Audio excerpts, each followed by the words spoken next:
All right, folks. Well, we all seem to be assembled here, and the doors have been sealed, so I think now would be a great time to get started. Thank you for coming. My name is Sam Ohana, this is Ian Williams, and this is Holden Taylor. We're all students, PhD students in the CUNY Graduate Center, and I see there are some students from CUNY here today. It's really a pleasure to see you all. Thank you for coming, regardless of your affiliation, of course. Really great to see you all. Just a few quick points. Ian is a model citizen, and if you look on the profile information for him on the schedule, you'll see that he's put his bio information just correctly. I, on the other hand, was filling out both the registration information for myself and also for my 14-month-old baby daughter, but got them mixed up, which is why if you see the bio information, you'll see that for me it says naps a lot, baby. When really what I meant was that the organization was that she was a baby and that her occupation was napping a lot. So, but we all can dream. It seems there's a PhD student in English somewhere up in the childcare part of this conference somewhere. Anyway, I have put a few flyers out around here because one of the hats I wear is an advising fellow with the Graduate Center's Masters in Science program in Data Analysis and Visualization. We have some students here who are doing both that program and also its sister program, which is the Master of Arts in Digital Humanities. We think these programs are great, and we think they represent great value for money, in particular for those of us who are interested in pursuing digital humanities projects or data analysis more broadly defined. So please do be in touch with us if you're interested. It's a great program. I'm in a lucky position where I can actually speak enthusiastically about the product that I represent, which isn't always, of course, the case when you're trying to sell something, right? So, yeah. Right, well, today's panel, Defending Affordable Housing and Affordable and Stable Housing. Ian is going to, wait, who's speaking first? Holden will speak first. Holden is a fellow student in the English program. Ian is from social welfare, but I will let them speak about themselves rather than give a kind of broad biography. So, Holden, I'll pass it on to you. Sweet, thank you so much. Thank you, Sam. Hi, everybody. Is this introduction? Hey. My name is Holden. I am a graduate student at the CUNY Graduate. I'm also a tenant union. That's what I get for trying to be casual. All right, I will stiffen up a little bit. A little peg fell out, I think. That was terrifying. Anyway, my name is Holden Taylor. I'm a tenant unionist, so that means I'm a member of a couple different tenant unions. I've been a longtime member of the Crown Heights Tenant Union. I helped start the Brooklyn Eviction Defense Tenant Union. I do a lot of tenant union organizing with the New York City DSA. So regardless of if you enjoy the talk, if you want to talk about tenant organizing after this, please, let's chat. I imagine most of us are tenants in this room. Let's see, what are we going to do? Hi, Maxwell. We're going to talk today about data, housing, and class struggle. It's not a joke. It's serious. Yeah, I don't really work intellectually with data very much, but I do work with housing and I do work with class struggle, and sometimes data comes up, and that's what I'm going to try to talk about today. First, a little bit of maybe theoretical political grounding. Our good friend Karl Marx, when he was a young man, wrote, "The rent of land is established as a result of the struggle between tenant and landlord." And I think, of course, there's much nuance, but I think this general formulation holds and is going to be some of the foundation for how we're thinking about data in relation to housing today. Second quote from my good comrades Tracy Rosenthal and Leonardo Vilches. They came out with the book this past year, Abolish Rent. Beautiful, beautiful book. They write, "If a tenant is anyone who doesn't control their own housing, then the tenant movement works to establish collective control. Our aim is not to eliminate tenancy, but by becoming owners ourselves, our aim is to eliminate the conditions that bind tenancy to insecurity, impermanence, predation, and price gouging." These two sort of theoretical anchors, I think, are going to be helpful as we begin to talk about data a little bit. In the tenant union movement in this country and around the world, tenancy is not defined by rent or rent payment, but more so by control or lack of control over home, housing, place, and reproduction. And I think thinking about this in terms of control is really, really important, especially when we move over to thinking about the data aspect of all of this. And then I apologize for some dense theory that's coming on this next slide. Thank you. Okay, so some of the academic intellectual work that I do is on the concept of financialization. There's this one very cool Greek Marxist who I reference a lot. His name is John Milios. I'm not going to read all of this quote, but I encourage y'all to read it, maybe look at the bolded parts. But really importantly for our relevance here today is a understanding, a Marxian understanding of financialization that differs from, I think, a lot of more sort of typical understandings of financialization. And this will come in. This will be relevant to housing in just a second. But I think a lot of financialization conceptualizations, generally speaking, are really fixated on the relationship between this sort of vague sphere of finance and another vague sphere of productive industry, right? And a lot of definitions of financialization understand it squarely as this vague sphere of finance sort of becoming hegemonic, becoming bigger and more powerful than the other sphere of productive industry. So sometimes people will talk about financialization and describe it as, we don't really make things anymore. We just make fake things. The bankers make things, little securities or bundles of fake things that are then sold and resold and resold.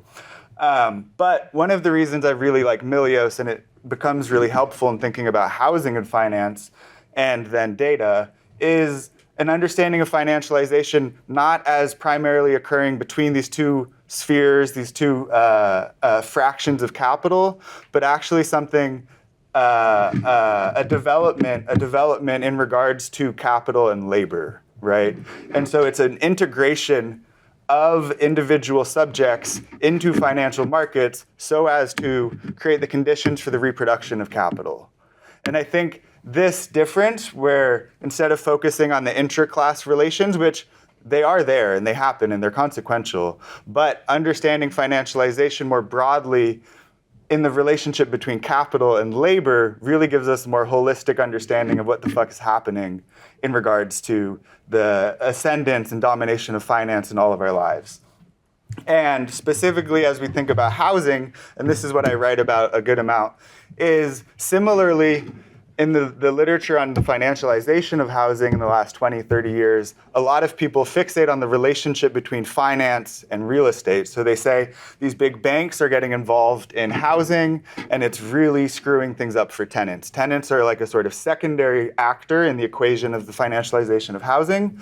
But I think when we think with Milios, we can kind of understand the financialization of housing as taking place not between finance and real estate, but as a whole between sort of finance capital and working class tenants, tenants who are workers, workers who are tenants, right? And when we hold on to the slide before about the control of housing being central to all of this, I think understanding the financialization of housing as a sort of intervention into tenants' ability to control their own homes, I think in my experience as a tenant unionist, we get a much more sort of rich, practical, and even radical understanding of what's happening when banks and finance get really, really involved in our ability to sort of reproduce as working class people in our homes.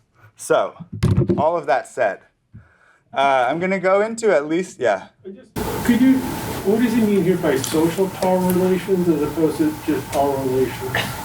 Do you have a sense of that? I mean, is he talking about, is it class inflection? Yeah, it's like class antagonisms. So I think in this example, the power relation between capital and labor and between specific capitalists and specific laborers, the financialization is a sort of superimposition onto that relationship. So one of the examples that Milios gets into is the way in which the sort of blossoming of bloated finance capital makes it so that individual capitals themselves are disciplined much more quickly because of the flow of information and capital. Unprofitable capital gets deserted very, very quickly, and so that makes the pressure on the worker much more intense, if that makes sense. Okay, thank you. That was a great question. Okay, and so I'm going to talk about at least 2 ways that I think this sort of stuff comes into play in housing in New York City. Maybe a 3rd way if we have time. The first way that this comes into play really nastily and with increasing frequency is, as you can see from the Curbed article or the Wall Street Journal, ever since 2019, when the tenant movement in New York State won a huge legislative victory and closed a lot of loopholes that landlords and real estate were using to deregulate apartment buildings, landlords have been desperately searching for new ways to squeeze tenants. And one of the ways that they've landed on, and that is happening with incredibly increasing frequency, is reporting their tenants' back rent to credit rating agencies. And the legality of this is sort of questionable. Some lawyers and some legal scholars you talk to will identify certain laws that kind of make this illegal, but because of the lack of oversight, it really doesn't matter. But this is really important and is consequential in the realm of tenant organizing, and particularly in relation to tenants' ability to control their home, because as tenants, specifically as organized tenants, as a collective tenancy, one of our strongest points of leverage is the withholding of rent. And in the 120-year history of New York City tenant movement, through radical rent strikes, the tenant movement has won incredible regulations and protections for tenants in the city. So legally, as tenants, we are legally within our right to withhold rent if XYZ conditions aren't met, right? But landlords are really sort of trying to pull a fast one on that long, hard-fought one protection by reporting their tenants' back rent to credit rating agencies before any sort of court proceedings happen, right? So historically for a landlord, for your credit, historically as a tenant organizer, something I've said to many, many tenants is, they will ask, they'll say, will my credit score be affected if I withhold rent? And something historically I've always sort of said, and I've assumed myself when I've gone on rent strike, is that my credit won't be affected unless I go to court and then lose. And then if I can't pay it, then my credit score will be affected, right? And so that was something that the tenant movement in the city was sort of an assumption we were running on. And all of a sudden, landlords, in right about 2020, started reporting back rent to credit rating agencies, furiously. And I think this is a really perfect sort of, in my understanding, articulation of the sort of highfalutin theory about financialization in practice. Because what you see is tenants' ability to act as a class actor is undercut really specifically. And when your credit score is reported, when your credit score hits the tanks, your ability to sort of navigate in the world is really hamstrung. And not only that, but it's hamstrung in an incredibly individuated fashion. So if we understand the tenant-landlord relationship to be fundamentally a class relationship, if through the sort of technology of credit scores, landlords are able to isolate and individuate tenants, then that class relation is obfuscated and rent strikes become much more difficult. And increasingly, landlords are now using credit, because landlords always have used credit scores in order to, if you're trying to rent in a building, if you're trying to be a new tenant in a building, landlords will always check your credit score. So increasingly, landlords are not only checking people's credit scores, but actually actively shaping them. And so back in 2019, the blacklist, the tenant blacklist in New York City was outlawed. So there used to be a list that landlords could just add people's names whenever a tenant was acting up. And so that has been legally outlisted, outlawed, whatever. But now there's a sort of informal way in which tenants can be blacklisted by their landlords. And the last thing I'll say about this is that it's really, I don't know if anyone's ever had credit issues. I have. It's really hard to get your credit score changed, especially when you're actively in court. If you're withholding rent, if I'm withholding rent because I don't have heat and my landlord sues me, that court case is going to go on 1 year, 2 year, maybe even 3 years. And all that time, my credit score will be fucked. Like you can't argue for it to be changed because your background is there listed, and without a ruling from the judge, from the courts, or an agreement that you signed, you can't really recoup your credit score. So like it's a really, really thorny issue in the tenant movement right now.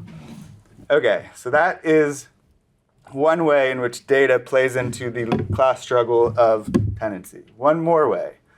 I want to introduce you guys to a company called HeatSeek, which people might be familiar with. HeatSeek was founded in 2014. There was like a tech incubator and also a Kickstarter. What HeatSeek is, it's like a little Wi-Fi connected thermostat. I have a picture. There's one right on the right side. It's a Wi-Fi connected thermostat. And so similarly to the protections around withholding rent, in New York City, if the temperature goes below 65 degrees outside, you are legally entitled to having your heat on. Your landlord is legally required to provide heat. But one of the longstanding issues is it's really difficult to prove at any given time and over any given duration. Historically, in the tenant union movement, we developed practices of like having a thermometer and a calendar and a clock and taking pictures and then like logging it all very specifically. And it's like not a bad collective practice, but what HeatSeek does is it registers whenever it's under 65 outside, and then it logs the temperature, and then it creates a database for you. It's a really, really spectacular technology. And what you're looking at right here, this is my HeatSeek log. I got Noel, who is the head of HeatSeek, helped me install HeatSeek back in like 2021. In the summer of 2020, me and all my neighbors went on rent strike. Went on rent strike because of a litany of issues, including a lot of us were out of jobs, but also the building was kind of falling apart. We had a weird sewage issue, but we went on rent strike. And what you're looking at is all of the violations that my apartment logged from, what does this say, May 3rd, 2023 to May 4th, 2023. So this is only 2 days. And this is all the violations that were logged over the course of 2 days. I was on rent strike for about 3.5 years. And what this data, along with other data that I compiled, allowed me to do is argue in court. I represented myself, and the HeatSeek people helped me prepare for it, and my neighbors helped me prepare for it, and the people in my tenant union helped me prepare for it. What it allowed me to do was eventually, we got $22,000 off of our back rent, and we got the heat fixed, and we got all sorts of repairs fixed. But I think even more importantly, I was the first person in my building to start on rent strike.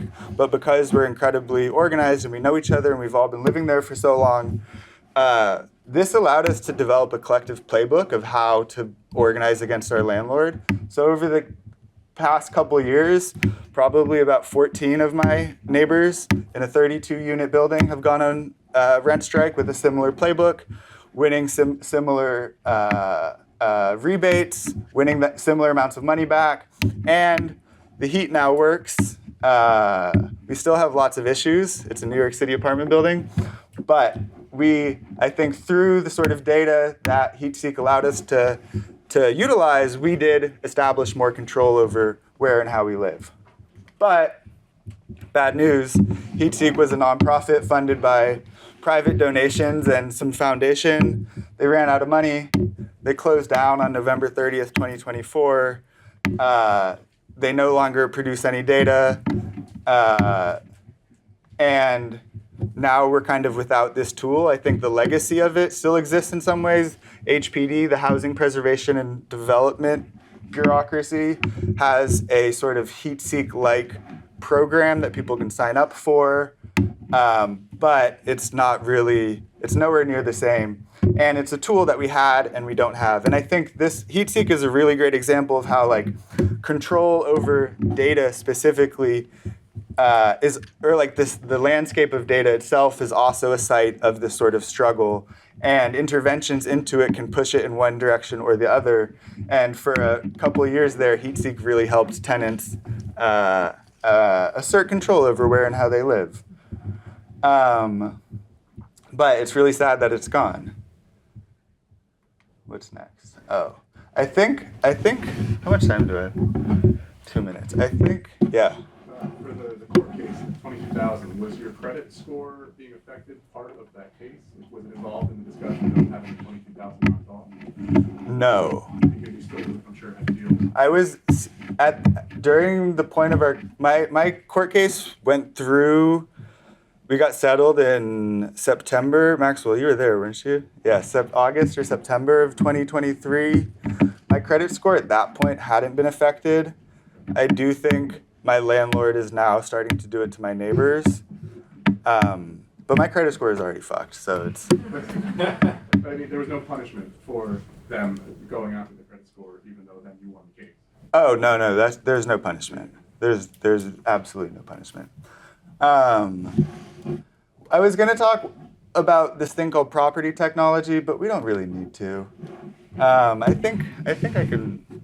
Basically, long and the short of it, housing is a class struggle, a class antagonism, a class struggle issue, and data is a sort of site where that class struggle is often played out.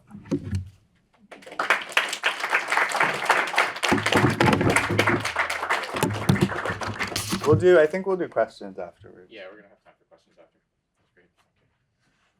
That's great. Alrighty. I will touch slightly on prop tech, but only as it relates to a different perspective. So my name's Ian Williams. I'm a PhD student in the social welfare program at the CUNY Graduate Center. I'm also affiliated with the CUNY Pit Lab. We have a workshop after this, which I encourage you to come check out and participate in. But here I am going to be talking about squatting, which we'll talk a little bit about. There's a lot more information in these slides than I have time for, but the slides are available and I'm happy to share more information.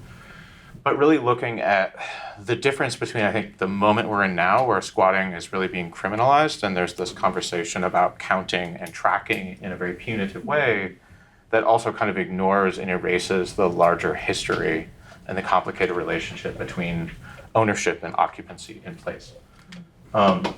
First, these are just some photos of squats in Europe that I've visited. The left here is Freetown, Christiania, which was a former Danish military base, or barracks actually, that back in the 1960s was occupied by student and housing activists. There was a housing crisis at the time. The Danish government was looking to demolish it, but they couldn't quite make a decision, and so the activists took it. And since then, it's been this very long and complicated relationship where they've functionally been autonomous. They actually just agreed last year to start working with the police because they've been having some issues with gang violence. But it's this like very, very different, very fascinating alternative community that's on a little peninsula. And people have raised entire generations there. And it's also like every time there's an election in the Danish government or the Copenhagen government, there's always the question of like, what are you going to do with Freetown? Or how are you going to relate to it? So it's really this kind of political force and entity. And last summer, I came across this place, just kind of stumbling through. I was in Ljubljana, the capital of Slovenia, and there's this place called AKC Metalkova that's preserved as an arts district. But it's former Yugoslavian military barracks that are a squat. Most of the musical performances in Slovenia occur there. I saw like my friend's band's poster there. It's really interesting. And Slavoj Žižek, the celebrity philosopher, for lack of a better word, he's based from there. So this mural was great. But I just wanted to kind of frame this question of squats before I go into the current discourse. And one in the literature, right, is that like squatting is an activity that is always there and has always existed in relation to human settlement in space, and often invisible, and often in ways where, because it's not legal and it's not codified, especially in our current property regimes and our regulatory regimes, and often by people who are living on the margins of society who are deprived of access to housing, they often find ways to make housing. But the other question from the data thing, I'm reading this book right now, Counting Feminicide by Catherine D'Ignazio. She's at MIT, and she And Lauren F. Klein, who's a graduate of CUNY, wrote another book called Data Feminism back in 2020, and she's really thinking about this idea of looking at Latin American feminists trying to use data strategically and often embedded in like social movements to make claims, but also challenge narratives where people's stories disappear or are defined by oppressive systems. So, a little bit about squatting right now, and this kind of came out of a question. I was thinking about what angle did I want to talk about this, because I look at so much about data, and I have a lot of experience with housing. I used to work in property management and supportive housing, but also have a lot of personal ties to the squatter community here, the former squats. But I was like, what data is there on squatting? And then it turned out, okay, there's been a lot of discourse in the news. There's all this stuff about squatters gone wild, and a lot of it came after the end of COVID-19 eviction moratoriums. And a lot of it was fueling state-level legislation that all seemed to be very similar, that all seemed to look to define squatter as an illegal category that is not a tenant. And a lot of it was advanced by this organization, the National Rental Home Council, which put out these surveys and these maps, but also the stuff on YouTube or on TikTok. A lot of it fueled by xenophobia and concern about migrants. But what's very interesting about this group is that they're essentially an industry front group. So they frame themselves as representing small mom and pop landlords, but really the majority of their stakeholders are institutional investors. So prop tech, which Holden didn't really get to talk about, combined with the financialization of housing, where like housing increasingly became an asset class to trade, to speculate on, but also more and more technologies that make it easier and kind of lower the coordination costs of managing distributed properties, many of which were vacant or foreclosed or easily snapped up. There's a lot of single-family homes that are owned by institutional investors. And as we know, like in New York, there's an LLC transparency law that's been kind of stalled in implementation. So it's very hard to know who actually owns property, even here. So the state of New York last year changed its landlord-tenant law. It was sponsored by a representative from Staten Island who said, oh, they don't really know about the data. But one story is enough. Like squatting is bad, so we need to change it. So it passed, and it carved out, because before there was no reference to squatting in New York State landlord-tenant law. There was a longer legal tradition of adverse possession, which goes back to English common law. This creates a carve-out. And the advocate's concern is that creates more vulnerabilities, it creates more places where landlords can use the threat of this, or even law enforcement officers who often are charged with interpreting the law in the moment, like sheriffs who are called, maybe things go outside of court, but it hollows out a vulnerability under this narrative of a threat, which again, auspicious data, this piece by the National Housing Justice Network, really good analysis of the data, and the fact that it's also not open. So what really I kind of stumbled upon was city meetings. The website that Victim Oberoi has made, that it's really good because it makes city council meetings accessible and easier to get through. I found a couple hearings where a city council member in Brooklyn in a recently created district, who you might know for getting arrested for biting a police officer at a protest against homeless shelters, pushed out this bill to try to mandate that the NYPD publish a report about squatting as a problem out of control, a criminal activity that needs to be collected. And there's not a prototype of it, but based on the legislation, it seemed a little bit like it would look like CompStat, which I don't know if anybody's looked at that, but that's a kind of command and control way that the police are also evaluated. It's used to track crime. But I was also thinking, well, that's probably not going to include things like the data that you might get about building violations, or illegal conversions, or the risk of speculative sale.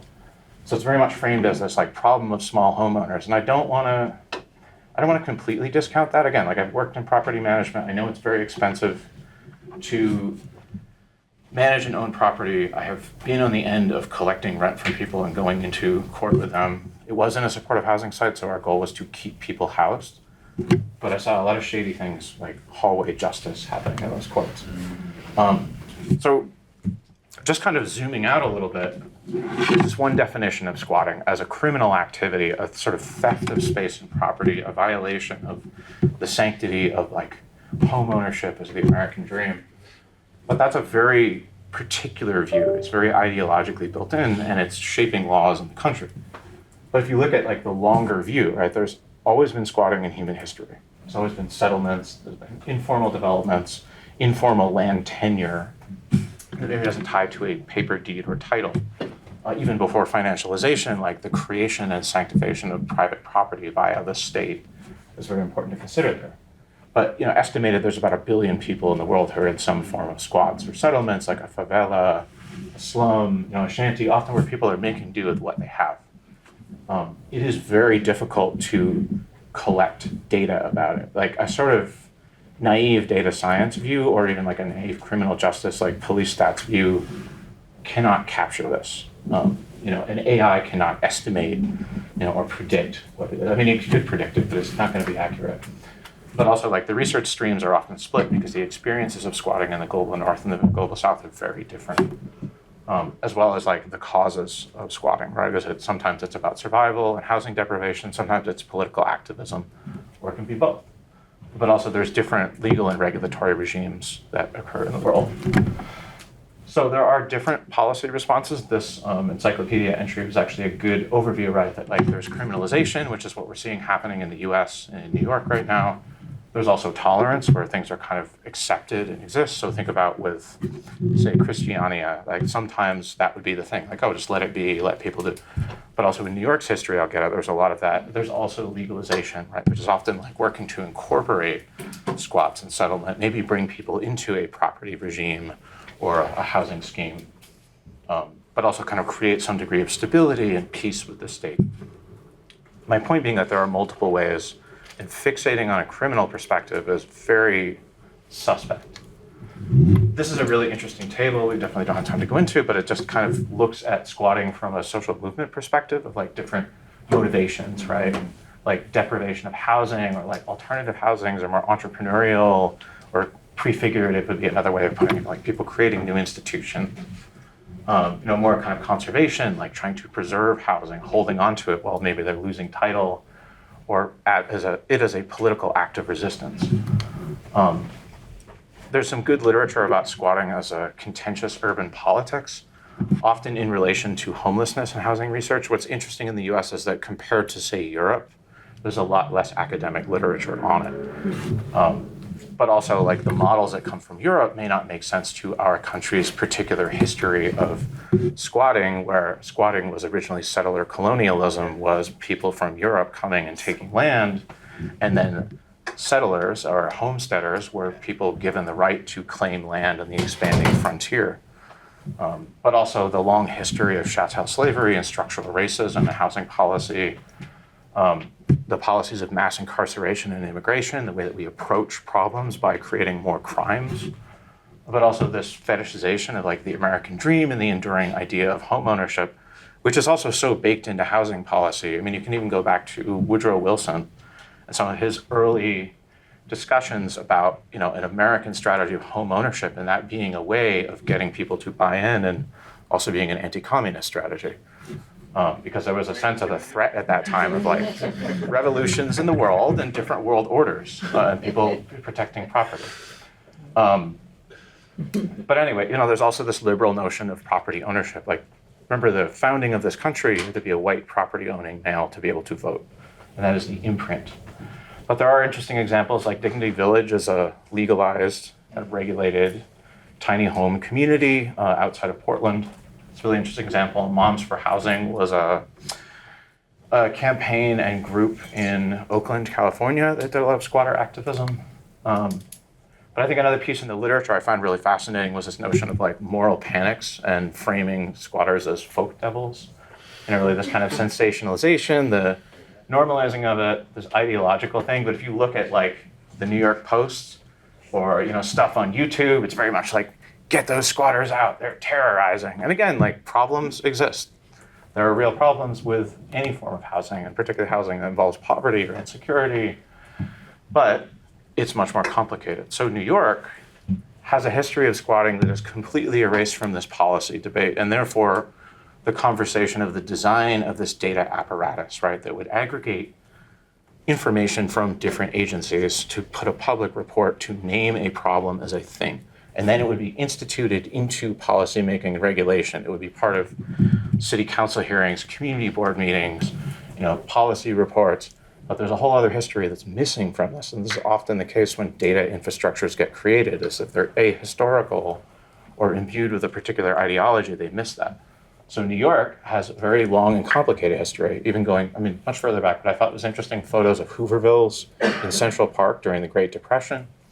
There was a lot of building occupancy, particularly after 1975 when the city almost went bankrupt. There's some really good video archives that my wife, who works for the city archives, actually showed me of, discussions back in 1990 about this. And also there was the more recent stuff around the Lower East Side squatters. I'll just skip through the rest really quick.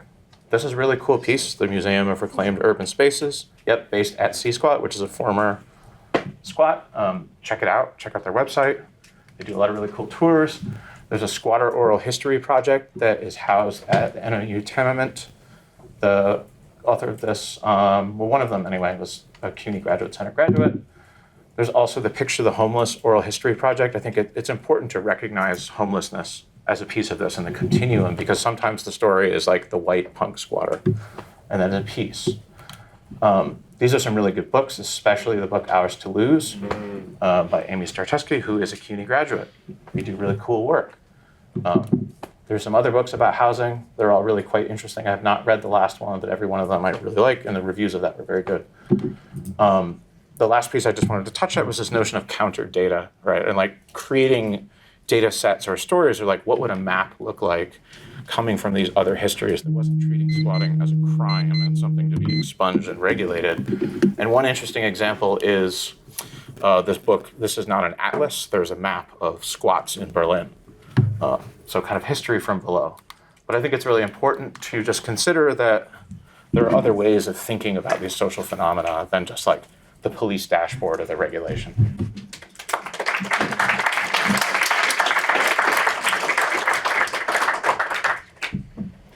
It's so great that Ian finished that talk with talking about Ours to Lose by Amy Starczewski, because I, by complete coincidence, chose to start my presentation with a quote from that very book, not knowing that you even knew about that book. So of course I should have known, right? So hi, folks, it's me again. I'm going to go into detail, particularly about the topic of rent stabilization, just to be sure what that actually means. There's many forms of affordable housing in the city, right? And rent stabilization is where you are a tenant in an apartment and your rent cannot go above a rate set by the city. It typically matches inflation. And also you have the right to renew your lease, so you cannot be evicted by default if the landlord doesn't like you. There's a lot, I think there's about 200,000 apartments in the city that are rent stabilized, right? And defending it is a massive part of keeping the city affordable for people who aren't very wealthy. Right. I also have a photo here of my wife's favorite novel, A Tree Grows in Brooklyn. It's a turn-of-the-century novel about working-class immigrants in Williamsburg and Greenpoint, and the struggles are for them to make a life for themselves just before the start of World War I. And it's a nice illustration of the way that the experience of housing for people in New York City is not simply a situation of numbers. It's also where cultural life for families begins. Cultural life for families starts at home. And without that, the discussion around affordable housing is mostly just about, for example, tax rates or income levels. And the point is all of that is in service of a better life for people who are working in middle class in this city. Why fight? Well, if you're in here, you probably already know the details, right? For apartments less than $1,650 a month, vacancy rate is less than 1%. That's right now. In real terms, however you slice it, right, rents are up and incomes are flat for almost everybody. There are 120,000 people in shelters right now, and a third of them are children. To investors, as has been made explicitly clear by Holden in particular, right, houses are assets, but for families, houses are homes. This is a great case study to start with. This is 27 Cooper Square in Manhattan, which was for 60 years rented, the top floor was rented by Hetty Jones, who was a poet and writer from the Beat generation. She died just last year at age 90, and she raised her 2 daughters in this apartment.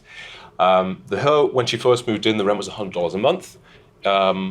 Today, that would be $1,000 a month by inflation. So, okay, over 60 years, tenfold increase, fair enough. But what I found out on Street Easy just last night is that the apartment below her, so an identical floor plan, rent is listed for $7,995 a month, which is, I didn't put this point in, but since 1970, the Consumer Price Index has tracked inflation, the increase of the costs of a typical basket of goods.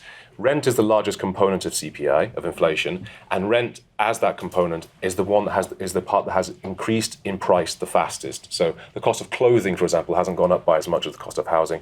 Housing has increased 70% faster than all other aspects of the inflation measurement used in the US.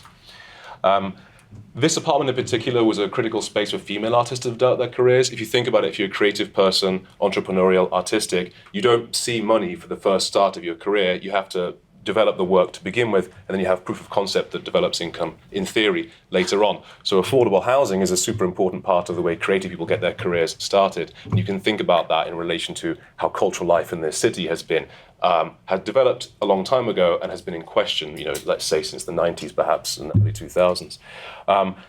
Hetty was lucky. Her house was protected by rent stabilization laws, and so the developers had to build around her.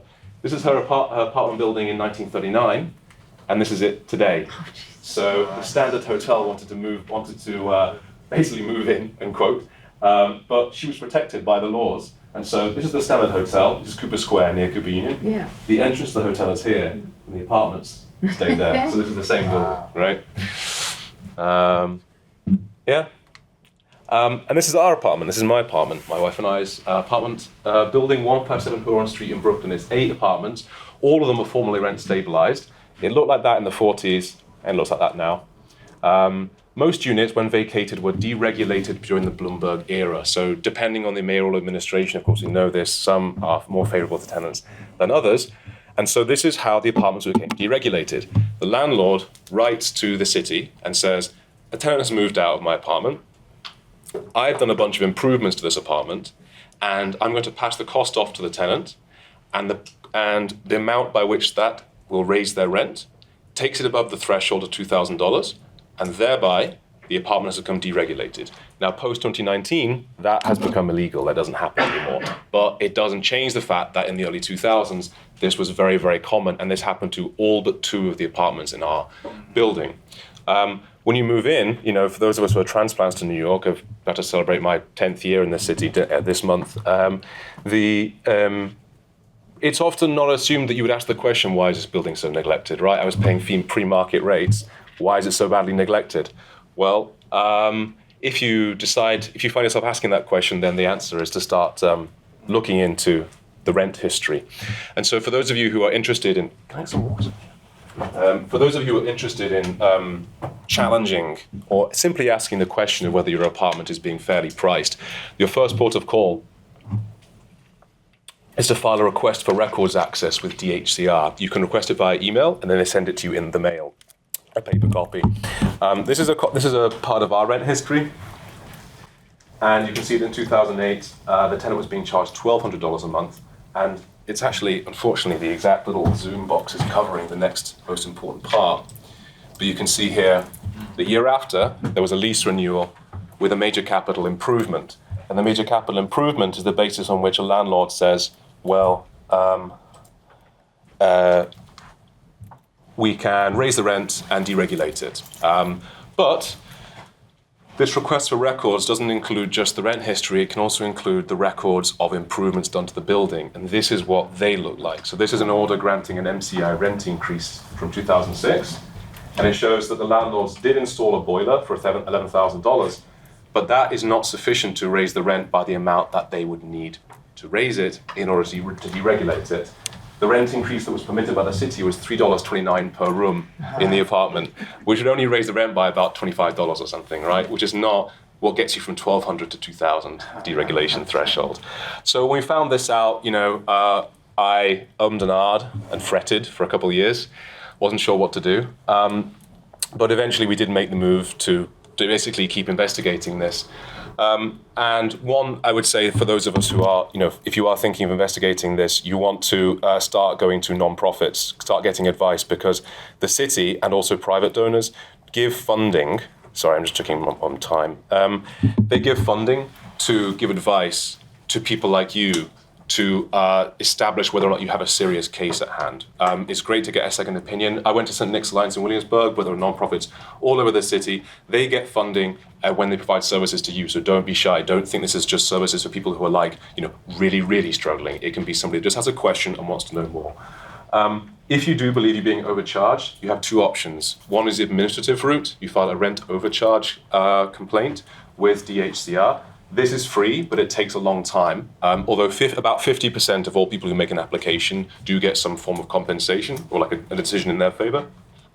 The alternative is to hire an attorney and sue through the state Supreme Court. This is what we did, and we got a referral to the Legal Aid Society for an attorney that we trust and like, and we've appreciated working with, which is not always a given, right, in New York. And while you are pursuing either of those two options, what you can do is build a profile of the landlord and their property. So these two options, the Department of Buildings portal and HBD Online, is two different platforms that take you to the same place. It just takes you to basically a list of all the complaints, violations, permits, and any other action taken in the building over at least the last 40 years or so. This presentation, by the way, I've got links right at the end of all the resources, so, and a QR code, so don't worry too much about if you miss a couple of these. So that's great to see what's been going on with the building over the years, see what's happened both in your unit and in the rest of the building. And meanwhile, you can also check to see if your building is owned by an LLC, you can take a look at the corporations and business entity database to see about the LLC. 5 minutes left? Right, okay. And make 311 complaints. This is the Department of Finance profile. You can check, has the owner paid property taxes, recent transfers between LLCs, estimated value, mortgages. That's all useful. If they're behind on that, you can check that out. Really, really useful platform. If you do get into litigation, you can check first your filed paperwork with the New York State Court's e-filing, and then with something called Web Civil Supreme. You can see case progress hearings in German. Your attorney would tell you what's going on, but if you want to know the details, see what the landlords have been saying in response, this is where to go.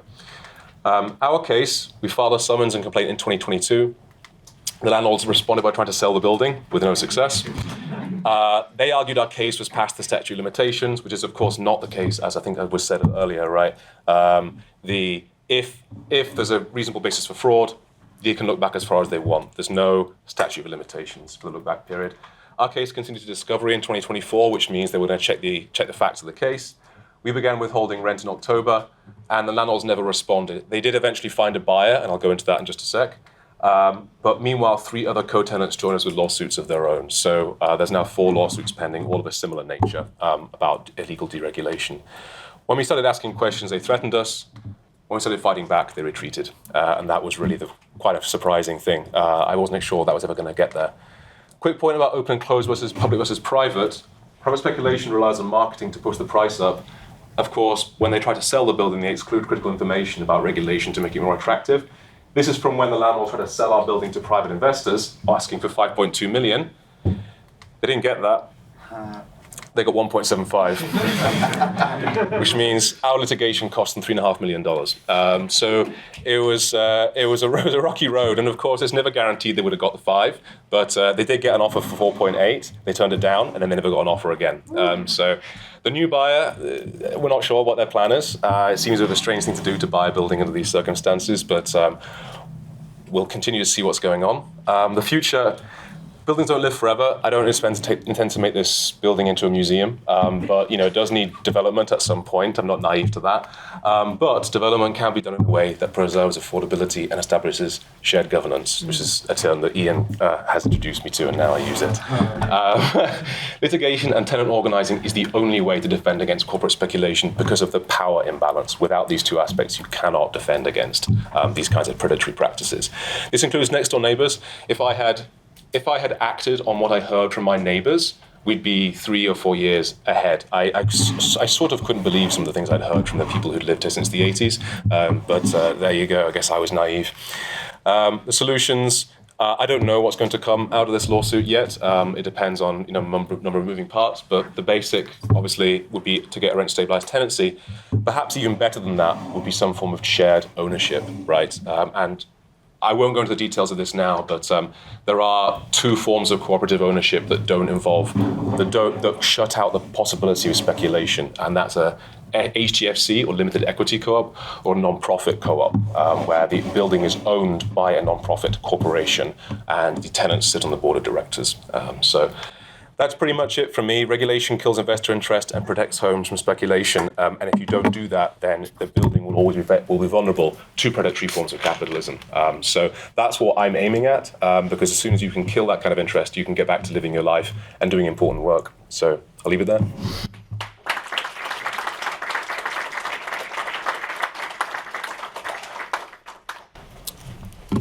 Okay. Time for questions. One more slide. Oh, is it? Oh yeah, full list of resources here, discussion, but can I leave that for a second? People can the QR code is to the slide so that you can have all the links. The one thing I didn't have time to mention is you can go to the Department of Buildings and request the architectural plans for the building. They go back way, like the plans we got from 1958. It's not essential, but it's interesting to see, in case there's subdivisions and that kind of stuff. So. Okay. Whew. Okay, question in the back from Raj. Hi, great presentations. I was going to bring up earlier, Holden, with your presentation and the heat sink device. I wonder if there's a way to kind of bring in, the open source, open hardware approach to doing the same thing. Because I imagine the technology itself wouldn't be too complicated.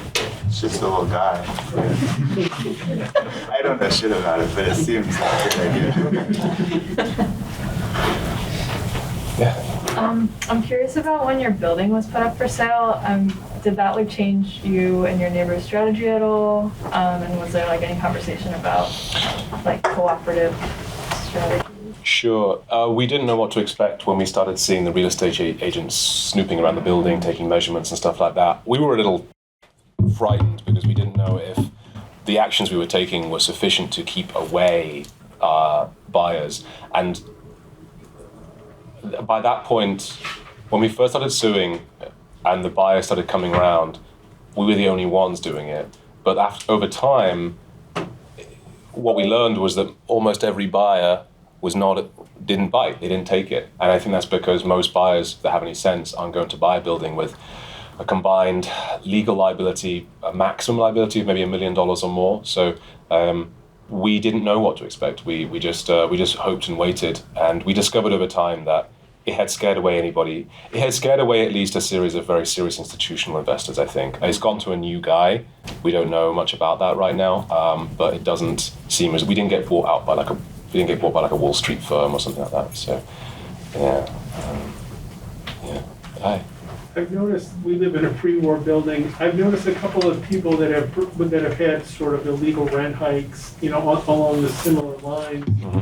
And I've noticed that a few people that have gotten settlements have then just kind of disappeared from the building. So, it's a little bit frightening to think about taking this on. It's just Sure. Part of it is we still have, relatively speaking, affordable housing, and it is stabilized, although it's probably higher than it should be. So there is a calculation involved, I think, in taking this on. Absolutely, and that's the same situation we had. As we thought, well, it's relatively affordable. We're not being totally priced out. We do have to have a roommate to help make the rent. It's not terrible.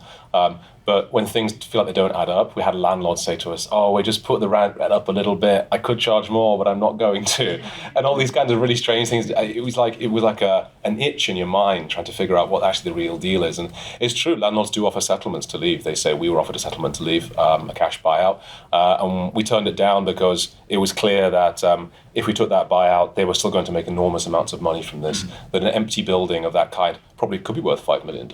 And so to offer us something, some 5-figure sum, is not going to is not fair, because we have a right to tenancy in this building that was denied to us through an illegal fraudulent deregulation. And so, yeah, it's nerve-wracking. It makes you feel like you're raising the stakes a bit, but that's where the investigation bit comes in. I think the more you do the research, get support, get comparative like case studies, see how other people did it, then you can maybe be more confident in your situation. Are you talking about yourself personally, or? Yeah, I mean, we've thought about it. There's a couple of other people. Part of it is like, we just don't know how much stress, how long we want to stay there, and how much stress we want to go through with the legal proceeding and things like that. But, I think in your case, it sounds like you're really trying to preserve the rent stabilization in that building for the future of people that need stabilized housing. Yeah, it happens. It's in Greenpoint, which is being very quickly developed, and we've seen people be priced out. It used to be like a so-called like hipster, like arty neighborhood.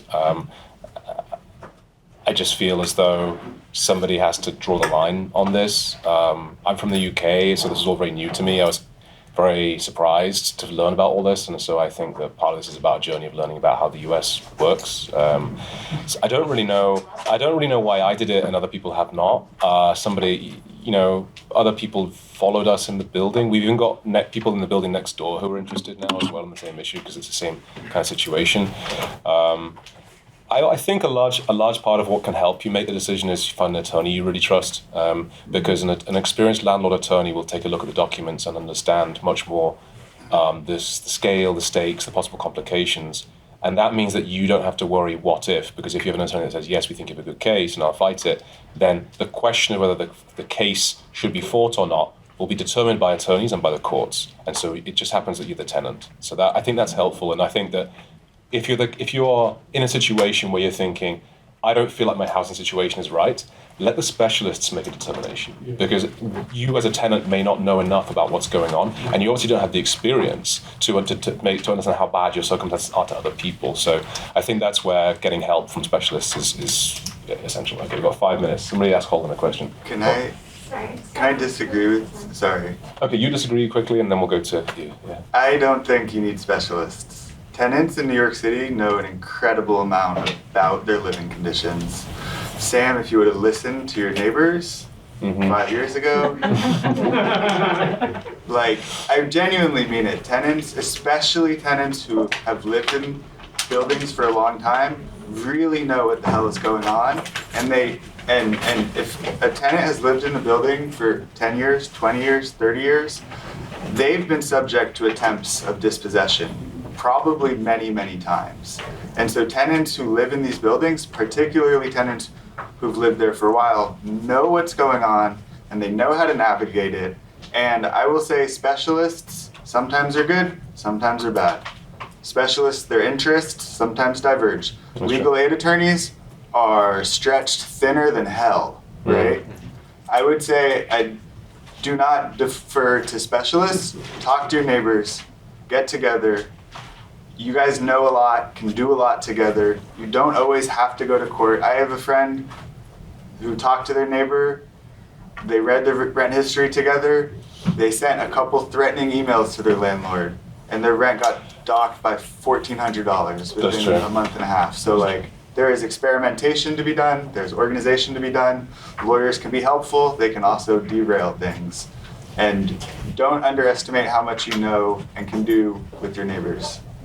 I can just weigh in too that I think there's an element there of the tension, right, between kind of using legal channels and then kind of self-help and organizing, or even direct action and creating alternatives is another way, such as seizing an abandoned building. Yeah. Go on. Sorry, so for the 2 years that you were fighting this, did you have to pay market price? Market price. What rent were you paying? So we carried on paying our normal rent that we had been paying all along, and then at a certain point when we discovered that the inflection point came when we looked at one of the most recent real estate memos where they were trying to sell a building. They had listed that every unit in the building was rent stabilized, and so we realized that even they were admitting something had gone wrong, something was messed up. So we just stopped paying rent, and that was in October. So we paid full. So for the first, let's say 2.5 years of the litigation, we just were good tenants. We kept our noses clean and paid the rent. And then when we discovered that they had made their own admission, the apartments were supposed to be stabilized, we decided there was no point really playing nice anymore. So, but yeah.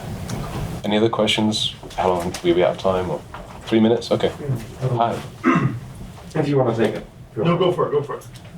Just to add a complication, especially I think on the union side, my 6.5 years in New York, I've always subleased. Yeah.